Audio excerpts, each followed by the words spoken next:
हो जाते हैं। जब रोमियो का खत उसका पहला बाब और उसकी चौथी वर्ष को पढ़ते हैं तो पाक रूह उतरने से हम लोग पाक हो जाएंगे।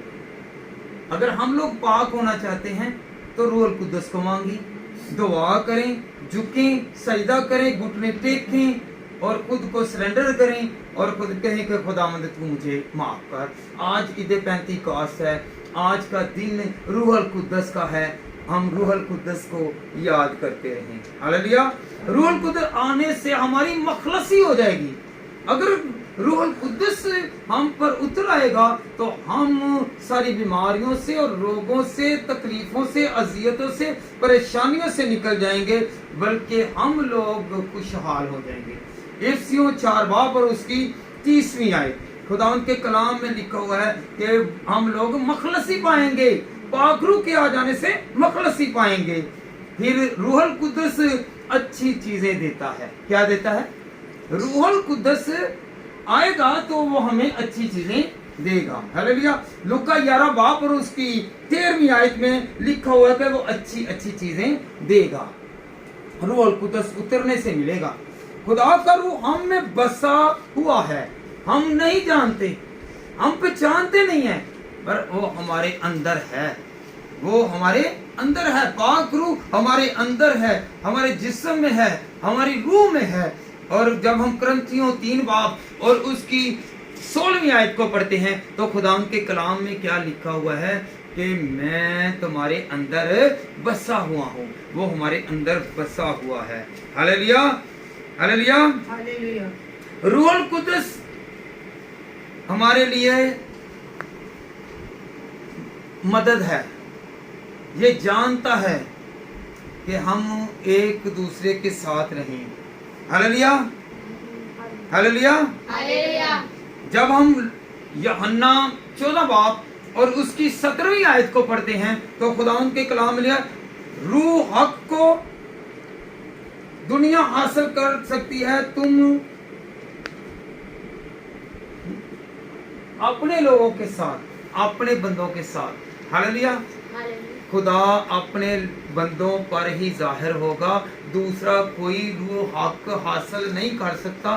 सिर्फ आप लोग जानते हैं, आप लोग पहचानते हैं, आप लोग सीखेंगे कि खुदावंद तू मुझे देगा, किसी और को नहीं। तेरा वादा है कि तू फरमाता है यूहन्ना 14 बाब और उसकी 17वां आयत में लिखा हुआ है कि 17वीं आयत में कि मैं, लोग मुझे पहचानते नहीं हैं, लोग मुझे जानते नहीं हैं, तो फिर मैं उन पर रूह अल कुद्दस कैसे भेज सकता हूँ। जो रूह अल कुद्दस को पहचानते हैं, जानते हैं और जो अवेयर हैं, जो अवेयरनेस रखते हैं, उन पर ही रूह अल कुद्दस उतरता है। हालेलुया।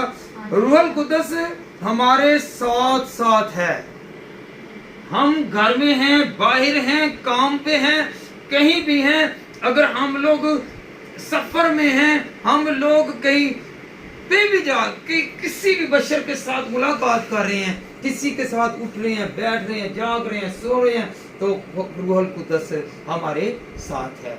याद रखें कि जब खुदावंद के कलाम में लिखा हुआ करंथियों 13 बाब और उसकी 14वीं आयत में कि वो हमारे साथ है, वो हर वक्त हमारी रहनुमाई करता है, वो हम हदायत करता है।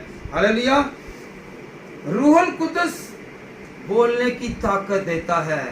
याद रखें, रूह अल कुद्दस बोलने की ताकत देता है।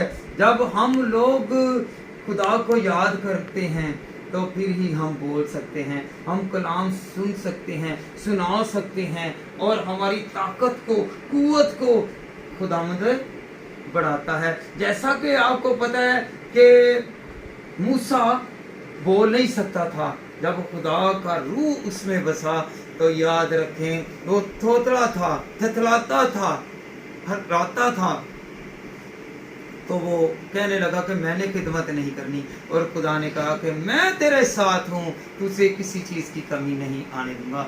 और उसने उसके भाई हारून को उसके लिए मदद के लिए खड़ा कर दिया। फिर खुदा बोलने के लिए बहुत सारे लोगों को हमारी मदद के लिए खड़ा कर देता है। Hallelujah, hallelujah.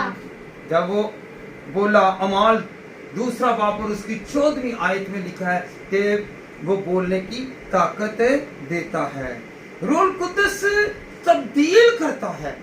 रूह कुद्दस हमारी जिंदगियों को तब्दील करता है। अगर हम लोग कमजोर हैं तो वो ताकत देता है। अगर हम लोग बीमार हैं तो ये शिफा देता है। अगर हम लोग गरीब हैं तो वो अमीरियत में लाता है। वो देखें कितनी मिसालें हमारे पास हैं कि वो तब्दील करता है, रूहों को तब्दील करता है। दाऊद चरवाहा था, उसे बादशाह बना दिया, साउल को बादशाह बना दिया, और बहुत सारी ऐसी मिसालें हैं कि जो पसमानदा थे, जो मुफलस थे, जो चरवाहे थे, उनको खुदा ने बादशाह बना दिया, नबी बना दिया। हालेलुया। रूहुल कुद्दस इल्म और ज़बानें सिखाता है। हमें रूहुल कुद्दस अक्ल, दनाई, फाहम और बहुत सारा इल्म देता है।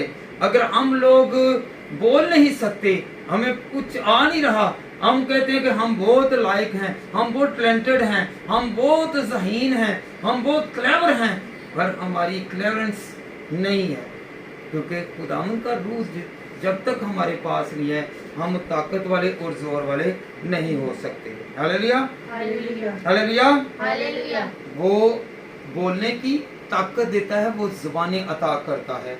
जब हम जिसाया 28 बाप और उसकी 11वीं आयत से 13वीं आयत तक पढ़ते हैं, और दूसरा योएल दूसरा बाप और उसकी 28वीं आयत पढ़ते हैं, तो वहां पर खुदाम के कलाम में मरकूम है कि वो जुबानों को बदलता है, वो बोलने की ताकत देता है, वो बच्चों को, बड़ों को, नौजवानों को, बुढ़ापे वालों को, बुजुर्गों को उठा खड़ा करता है और बड़ी ताकत बख्शता है। Hallelujah, hallelujah, hallelujah, hallelujah, hallelujah.